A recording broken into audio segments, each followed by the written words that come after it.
کتاب رحمت قرآن مجید ہمیں بالکل سیدھی راہ دکھاتی ہے، اور یہ کتاب منزل من اللہ جل شانہ کی نازل کردہ پاکیزہ لا ریب کتاب ہے۔ اس کتاب رحمت قرآن مجید کو اللہ جل شانہ نے بطور تحدی پیش کیا ہے، چیلنج دیا ہے دنیا بھر کے دانشوروں کو، اہل علم کو، سخنوروں کو، شاعروں کو، ادیبوں کو، نثر نگاروں کو اور ماہرین فن کو کہ اگر تمہیں اس کتاب میں شک ہے تو اس کی مثل ایک سورت ہی لے کر آئیں۔ اور قرآن مجید کی جو مختصر ترین سورت ہے وہ 3 آیات پر مشتمل ہے، تو 3 آیات پر مشتمل ایک سورت لے آئیں قرآن مجید کے مقابل۔ اور یہ چیلنج دیا گیا ہے اس زمانے میں جب سخنوری کا جادو سر چڑھ کے بول رہا تھا، اور ادیب، شاعر اور بڑے بڑے سخنور، نثر نگار پائے جاتے تھے، امراء القیس جیسے لوگ، لبید جیسے لوگ اور کعب بن زہیر جیسے لوگ، اور یہ اسلام کے مخالفین بھی تھے۔ اور یہ تو بعد میں پھر اللہ نے کعب بن زہیر اور لبید اور ان لوگوں کو اللہ نے ایمان کا چراغاں نصیب کیا، لیکن ابتداً انہوں نے بہت مخالفت کی۔ تو جو اس دور کے دانشور تھے، اس دور کے بڑے بڑے شعراء تھے جنہیں ملک الشعراء کہا جاتا، اور یہ لبید کا ہی ایک شعر تھا کہ جس پر ابو فراس نے سجدہ کیا اور کہا کہ یہ اس قابل ہے کہ جس طرح قرآن کے سجدے ہوتے ہیں یہ سجدہ شعر ہے۔ اور واقعتاً ان کے ہاں جو فنی کمال تھا، زبان دانی اور شعر و سخن کی دنیا اس وقت جو آباد تھی، تو یہ بہت بڑا چیلنج تھا جو قرآن نے دیا۔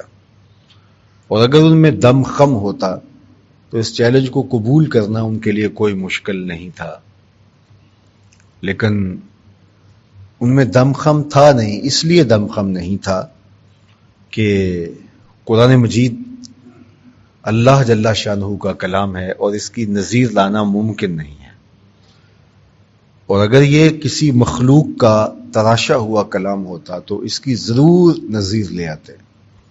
اور اس چیلنج کو 1400 سال ہو گئے ہیں جو قرآن نے دیا ہے، اور یہ آج بھی قرآن مجید میں اسی طرح موجود ہے۔ اور بھی بہت سارے مقامات ہیں جو قرآن مجید کی صداقت کا منہ بولتا ثبوت ہیں۔ ویسے تو پورا عرب جانتا تھا کہ حضور علیہ السلام کسی استاد کے سامنے زانو تلمس طے نہیں کرتے۔ ایک ایسا شخص جس نے کسی اس دور کی مروجہ درسگاہ میں بھی نہیں پڑھا، اور جو پڑھنے اور سیکھنے کا اس دور میں ایک طریق تھا، اس طریق کو بھی اختیار نہیں کیا۔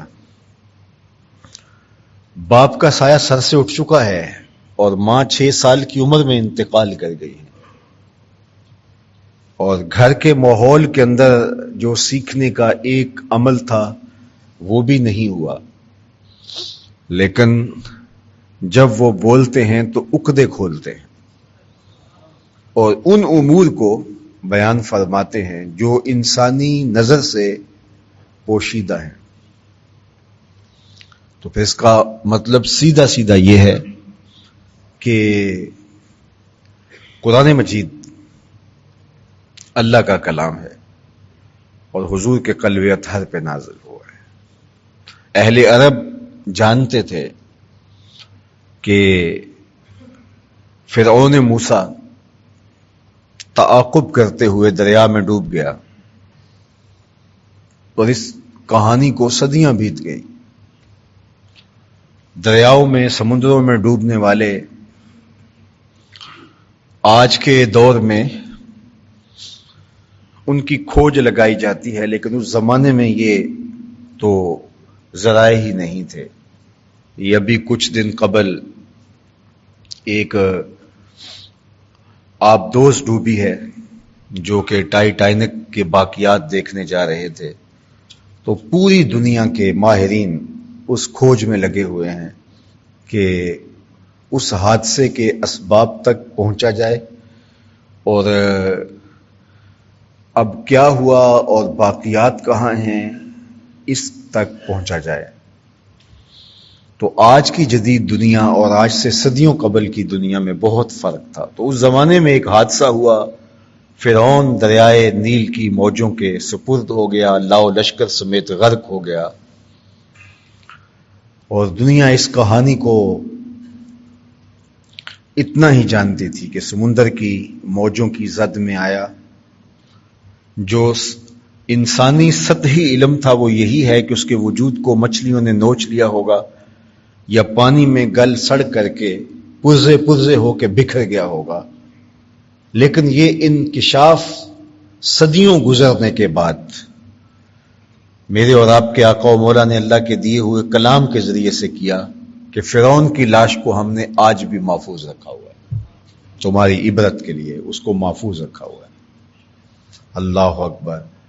اور پھر اسی بنیاد پہ تحقیق اور جستجو کا بازار گرم ہوتا ہے، اور پھر زمانے نے فرعون کی باڈی کو تلاش کر لیا۔ تو یہ ایک ایسے شخص نے خبر دی جو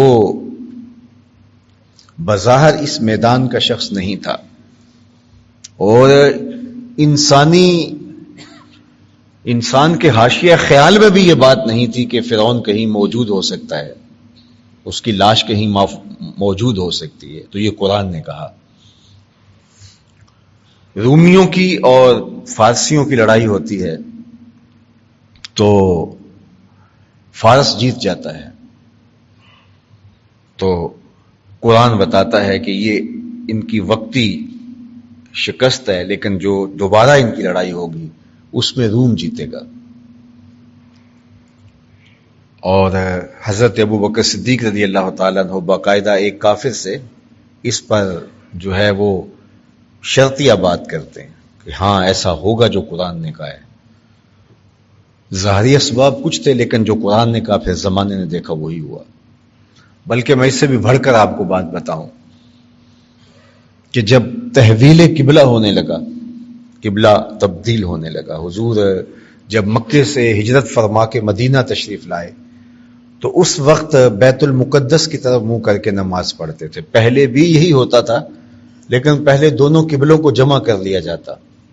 مطاف میں، حرم میں ایسی جگہ پہ کھڑے ہوا جاتا کہ کعبۃ اللہ بھی ہوتا اور اس کی سیدھ میں بیت المقدس بھی ہوتا۔ لیکن جب مدینۃ المنورہ ہجرت کر کے گئے تو اس وقت یہ ممکن نہ رہا۔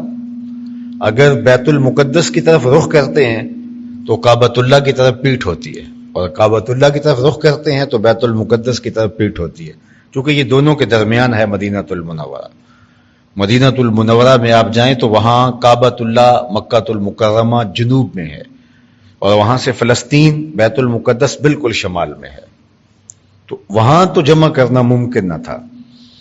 تو اللہ کا حکم تھا، اور حضور 17 ماہ تک مسجد اقصیٰ کی طرف منہ کر کے نماز پڑھتے رہے۔ تو 17 ماہ کے بعد تانا زنی کا بازار بھی گرم ہو گیا تھا کہ جب نیا دین لے کر آئے ہیں تو قبلہ بھی اپنا نیا لے کر آئیں۔ یہودیوں نے کہا ہمارے والے قبلے کی طرف رخ کر کے منہ کر کے نماز کیوں پڑھتے ہیں، حالانکہ قبلہ تو اللہ کا ہے۔ تو یہودیوں کی کوئی میراث تھوڑی ہے، لیکن انہوں نے یہ بات کہی۔ حضور کے قلب اطہر میں، خاطر عاطر میں بھی یہ بات آئی کہ ہمارا قبلہ بیت المقدس کی بجائے کعبۃ اللہ ہو جائے تو کیا خوب ہو۔ ویسے بھی مکہ المکرمہ حضور کا وطن معلوف، جائے پیدائش، اللہ کے گھر سے جو موانست قلبی، اس حوالے سے حضور کا رجحان قلب اور میلان قلب بھی ادھر تھا۔ تو حضور کے دل میں بھی یہ خیال آیا کہ یہ تانا زنی بھی کرتے ہیں، اور ویسے بھی اگر قبلہ کعبۃ اللہ قرار پائے تو کتنا اچھا ہو۔ تو پہلے تو یہ خیال دل کی اتھا گہرائیوں میں کہیں موجود تھا، لیکن ایک دن حضور کے دل پر یہ خیال غالب ہونے لگا اور نماز پڑھ رہے تھے حضور، اور 2 رکعتیں پڑھی تھیں اور 2 رکعتیں ابھی باقی تھیں کہ خاطر عاطر میں یہ خیال جو تھا وہ غالب ہو گیا کہ ہمارا قبلہ بیت المقدس کی بجائے کعبۃ اللہ ہو جائے. تو 2 رکعتیں ہی ابھی پڑھی تھیں، 2 رکعتیں ابھی باقی تھیں کہ طائر سدرہ نشین جبریل امین کے پروں کے پھڑ پھڑانے کی آواز آنے لگی. حالت نماز میں نزول وحی ہوا اور جبریل امین نے حاضر ہو کے کہا کہ محبوب، اگر آپ کا یہ خیال ہے کہ تحویل قبلہ ہو تو پھر دیر نہ کیجیے، ابھی رخ پھیر لیجیے. قد نرا تقلب وجهك في السماء فلنولينك قبلة ترضاها. ہم نے آپ کو دیکھا، آپ کا چہرہ بار بار آسمان کی طرف اٹھتا ہے. ہوتا یہ تھا کہ حضور علیہ السلام کے خاطر عاطر میں، قلب اطہر میں، دل نور میں اگر کوئی بات آتی تو فوراً وحی کا نزول ہوتا. تو اب دل میں بات آئی تو وہ عادت یہ بنی ہوئی تھی، تو آسمان کی طرف حضور کا رخ انور اٹھ گیا. پھر خیال آیا تو پھر اٹھ گیا. تو یہ جب بار بار ہوا تو جبریل امین پیغام عزدی لے کر پہنچے. قد نرا تقلب وجهك، ہم نے آپ کے چہرے کو بار بار آسمان کی طرف اٹھتے ہوئے دیکھا. ہر وقت خدا محبوب کو دیکھ رہا ہے، اس کی نظر سے تو پوشیدہ نہیں ہے، لیکن حضور کے تقلب وجہ، چہرے کے پلٹنے کو دیکھنے کی حکایت اللہ نے قرآن میں بیان فرمائی. اور دوسرے مقام پہ فرمایا فَإِنَّكَ بِآيُنِنَا، محبوب تم ہر وقت ہماری نگاہوں میں رہتے ہو، ہماری نگاہوں سے آپ پوشیدہ نہیں ہو. اللہ اکبر. تو اب کہا کہ محبوب آپ کے چہرے کو ہم نے بار بار آسمان کی طرف پلٹتے ہوئے دیکھا. فَلَنُوَلِّيَنَّكَ قِبْلَةً تَرْضَاهَا، تو جس قبلہ کی طرف آپ کی مرضی ہے ہم آپ کو اسی طرف پھیر دیتے ہیں. اللہ اکبر. محبوب پھر دیر نہ کیجئے، ابھی رخ انور پھیر لیجئے. اللہ اکبر. حالت نماز ہے، 2 رکعتیں ادا ہو چکی ہیں، 2 رکعتیں ابھی باقی ہیں. یہ کوئی محاورہ نہیں تھا، کبھی ایسی پہلے مشق نہیں ہوئی تھی کہ حالت نماز میں کوئی تحویل ہوئی ہو. تو ظاہر ہے جو پیچھے کھڑے ہیں ان کے وہم و خیال میں بھی کوئی بات نہیں تھی. تو اچانک جب تحویل ہوگی تو ایک مسئلہ تو کھڑا ہوگا. اور اب بالکل قبلہ بھی اپوزٹ، قبلہ بھی بالکل مخالف سمت. تھوڑا سا رخ پھیرنے سے تھوڑا سا رخ پچھلے والوں کا پھیر جائے، لیکن یہاں تو بالکل برعکس ہے. تو حالت نماز کے اندر قبلہ کی تحویل یہ کوئی چھوٹا اور عام واقعہ نہیں تھا، بہت بڑا اور غیر معمولی واقعہ تھا. اور حالت نماز کے اندر اس کا حکم آ رہا ہے، اور حکم بھی بذریعہ وحی آ رہا ہے. حضور کے دل کے اندر صرف یہ بات ڈالی نہیں جا رہی، بلکہ یہ وحی نازل کی جا رہی ہے کہ محبوب ابھی رخ پھیر لو. ہم نے تو نماز کا وقت بدلنا ہو تو ایک دن پہلے کم از کم بتانا پڑتا ہے کہ کل سے نماز ظہر 2:15 بجے ہوگی.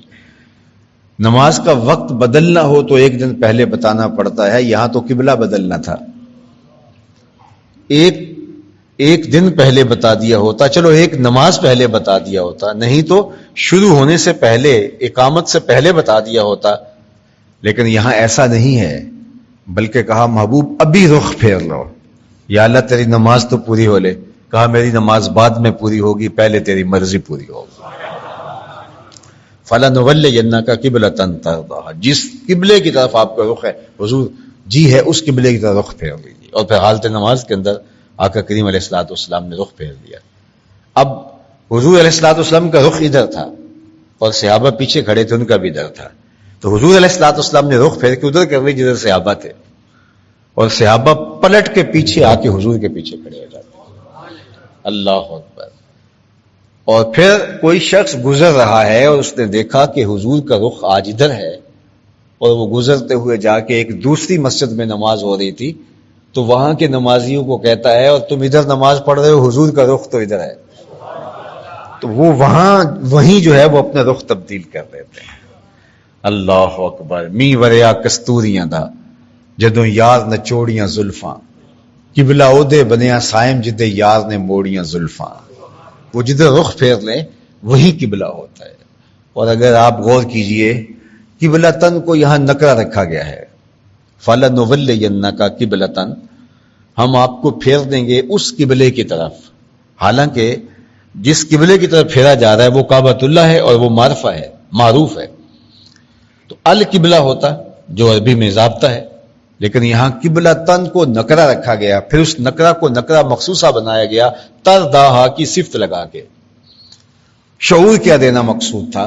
بتانا مقصود تھا محبوب ہم یہ سب کچھ آپ کی مرضی پہ کر رہے ہیں، تو پھر آپ کا چونکہ ذہن اس طرف ہے، آپ کی رضا ادھر ہے، تو ادھر رخ پھیر لیجئے، ورنہ جدھر آپ کا رخ پھرے گا ادھر ہی قبلہ بنا دیں گے. اللہ اکبر. تو اب قبلہ کی جب تحویل ہوئی تو وہ ہمارے اردو میں، پنجابی میں، ہمارے محاورے میں کہتے ہیں کہ وہ درانتی کو دونوں طرف دندانے ہوتے ہیں. دنیا کو دونوں طرف ہوتے ہیں، درانتی کو ایک طرف ہوتے ہیں. تو پہلے کہتے تھے ادھر منہ کر کے نماز کیوں پڑھتے ہو، تو اب انہوں نے یہ کہنا شروع کرنا تھا کہ آپ جو ہے وہ اب ادھر منہ کر کے نماز کیوں پڑھ رہے ہو، پہلے ادھر تھے اب ادھر تھے. ابھی کہا نہیں تھا تو قرآن نے پہلے کہا. ذرا دیکھیے سورہ البقرہ ہی ہے. سَيَقُولُ السُّفَهَاءُ مِنَ النَّاسِ مَا وَلَّاهُمْ عَنْ قِبْلَتِهِمُ الَّتِي كَانُوا عَلَيْهَا. لوگوں میں سے کچھ بے وقوف کہیں گے کہ اس قبلے سے ان کو کس نے پھیر دیا جس پر یہ پہلے تھے. ما وَلَّاهُمْ کس چیز نے پھیر دیا، عَنْ قِبْلَتِهِمُ الَّتِي اس قبلے سے، اللہ اکبر، كَانُوا عَلَيْهَا جس پر یہ پہلے تھے. اب یہ کافروں نے کہنا تھا، ابھی کہا نہیں ہے، اور قرآن نے اس کی پہلے خبر دے دی کہ ان قریب یہ کہیں گے. تو اب جو، اور یہ کافر یہود تھے، اور یہود اسلام کے بدترین دشمن تھے، اور منافقین تھے، اور وہ اسلام کے بدترین دشمن تھے، اور وہ ہر بہانہ ڈھونڈتے تھے کہ جس سے اسلام کی تکذیب ہو سکے. تو وہ پھر یہ کہتے نا کہ آپس میں یہ طے کر لیتے کہ قرآن نے کہا ہے کہ ان قریب یہ کہیں گے کہ ان کو اس قبلے سے ادھر کس نے پھیرا، تو ٹھیک ہے ہم نہیں کہتے، اور پھر قرآن کی تکذیب کریں گے کہ قرآن نے تو کہا تھا کہ ان قریب یہ کہیں گے کہ اس قبلے سے آپ کو ادھر کس نے پھیرا، تو ہم نہیں کہہ رہے، تو قرآن نے کہا تھا کہیں گے، تو بتاؤ کون کہہ رہے. تو یہ ایسا کر سکتے تھے، لیکن یہ شعور اور فہم ان کو حاصل نہیں ہو سکا، اور انہوں نے کہا کہ کل تو ادھر تھے اور آج ادھر رخ پھیر لیا، جبکہ قرآن اس سے پہلے نازل ہو چکا تھا کہ یہ کہیں گے. تو یہ نہ کہہ کے اسلام کی، قرآن کی تکذیب کرتے کہ قرآن نے کہا تھا کہ کہیں گے اور ہم نہیں کہہ رہے، لیکن قرآن نے کہا تھا کہیں گے اور انہوں نے کہا. تو یہ تو وہ چیز ہے کہ جو قرآن مجید کی عظمت کو اس طرح سے واضح کر رہی ہے کہ قرآن مجید نے جو آنے والے ادوار کی خبریں بھی دیں، بلکہ یہودیوں کے بارے میں یہ کہا کہ یہ کہتے ہیں کہ ہم تھوڑے دن جہنم میں رہیں گے، ہم جنت تو ہماری ہے، ہم ٹھیکیدار ہیں جنت کے. اللہ تعالیٰ شاہ فرماتا اگر ایسا ہے تو پھر فتمنوا الموت، پھر موت کی تمنا کریں، آرزو کریں، مرنا چاہیں. جب ان کے لیے، ان کو یقین ہے کہ جنت ہے اور ہم اس میں اتر جائیں گے، تو پھر مرنے کی آرزو کریں، پھر کون نہیں جائے گا. اللہ اکبر. لیکن فرمایا وَلَن يَتَمَنَّوْهُ أَبَدًا، یہ کبھی بھی آرزو نہیں کریں گے مرنے کی، یہ کبھی بھی تمنا نہیں کریں گے مرنے کی. یعنی مستقبل کی ابدی نفی کر دی، اور اس کو 1400 سال بیت گئے. تو اب بھی یہود مرنے کی تمنا کر کے لوگوں کو بتائیں کہ میاں قرآن نے یہ کہا تھا، ہمارا مزاج اس سے برعکس ہے، لہذا قرآن کی تکذیب ہو گئی. لیکن قرآن کی تکذیب اس رنگ کے اندر بھی کرنے سے وہ قاصر ہے، اس زمانے کے اندر بھی اور آج بھی. جو قرآن کی دی ہوئی خبر ہے، اب اس خبر کی تکذیب کے لیے وہ اپنا عمل بدل کر کے تکذیب کر سکتے ہیں، لیکن نہیں کر پائیں گے. اور یہ قرآن کی صداقت ہے. اب قرآن مجید کا حرف حرف، لفظ لفظ جو ہے وہ نور اور روشنیاں بانٹتا ہے. چیلنج قرآن کا موجود ہے کہ تمہیں اگر اس بات کا ادعا ہے کہ یہ کوئی گھڑی ہوئی کتاب ہے اور یہ کوئی زمینی کتاب ہے، آسمانی صحیفہ نہیں ہے، تو ٹھیک ہے، اس کی مثال ایک صورت لے آؤ، بات ختم. یہی فیصلہ ہو جاتا ہے. دوسری بات کہ قرآن نے جو چیلنج دیے، قرآن نے جو خبریں دی، قرآن نے جو ہے وہ آنے والے دور کے حالات بتائے، اور پھر ان میں بہت ساری چیزیں ہیں کہ جو تم کہہ سکتے ہو لیکن تم نہیں کہہ پاؤ گے. اور اسی طرح قرآن مجید اللہ تعالیٰ جل شانہ کا وہ پاکیزہ کلام کہ جس کلام کی تاثیر، جس کے اثرات اور دلوں پر اس کا جمتا ہوا رنگ یہ کبھی بھی زائل نہیں ہوتا، اور صدیوں گزرنے کے بعد پھر اس کی حفاظت کا الوہی انتظام کہ کوشش بسیار کے باوجود بھی اس قرآن مجید کو بدلا نہیں گیا۔ اس کے لیے بہت کوششیں مختلف زمانوں میں ہوئی۔ اب بے بسی کی آخری رنگ اور تصویر کیا ہے کہ قرآن مجید کے نسخے کو آگ لگا دی جائے۔ اس سے کیا ہوگا؟ اس سے مسلمانوں کے جذبات کو تکلیف تو ضرور ہوگی، لیکن قرآن مجید کی فکر پر کوئی آنچ آنے والی نہیں ہے، قرآن مجید کی عظمت پر کوئی آنچ آنے والی نہیں ہے۔ تو اس کا نتیجہ کیا ہوگا کہ جو سائب طبقہ ہے، غیر جانبدار طبقہ ہے، وہ سوچنے پہ مجبور ہوگا کہ جس کتاب کی اتنی دشمنی پہ یہ لوگ اتر آئے ہیں، ذرا دیکھے تو صحیح اس کتاب میں ہے کیا۔ قریش مکہ جب باہر سے آنے والے لوگوں کو راستوں میں کھڑے ہو کے روکتے کہ اس شہر میں آئے ہو، تجارت کرو، کام کرو، چیزیں خریدو، سب کچھ کرو، بیچو، لیکن محمد صلی اللہ علیہ وسلم کو نہ ملنا، وہ جادوگر ہیں۔ تو لوگ پہلے آتے، چیزیں خرید کے چلے جاتے، نہ ملتے، کوئی فرق نہیں پڑتا۔ تو جب منع کیا گیا تو ان کے اندر تجسس پیدا ہوا کہ جس سے منع کرنے کے لیے اتنا زور لگایا ہے تو ہم مل کے دیکھیں تو صحیح اس میں ہے کیا۔ پھر اس کے دل میں آرزو پیدا ہو جاتی ان کے منع کرنے کی وجہ سے کہ ہم دیکھیں تو صحیح کہ یہ منع جس کو ملنے سے کر رہے ہیں اسے مل کے دیکھیں تو صحیح۔ اور پھر جب وہ ملتے، حضور کا خلق ان کی روحوں تک اتر جاتا، اور وہ جانتے کہ یہ جادوگر نہیں ہے، یہ کاہن نہیں ہے، یہ ساحر نہیں ہے، یہ مجنون نہیں ہے جو الزام انہوں نے لگائے، یہ تو اللہ کا سچا نبی ہے۔ اور پھر ہوتا یہ کہ ان کے دل میں ایمان کا چراغاں ہونے لگ جاتا۔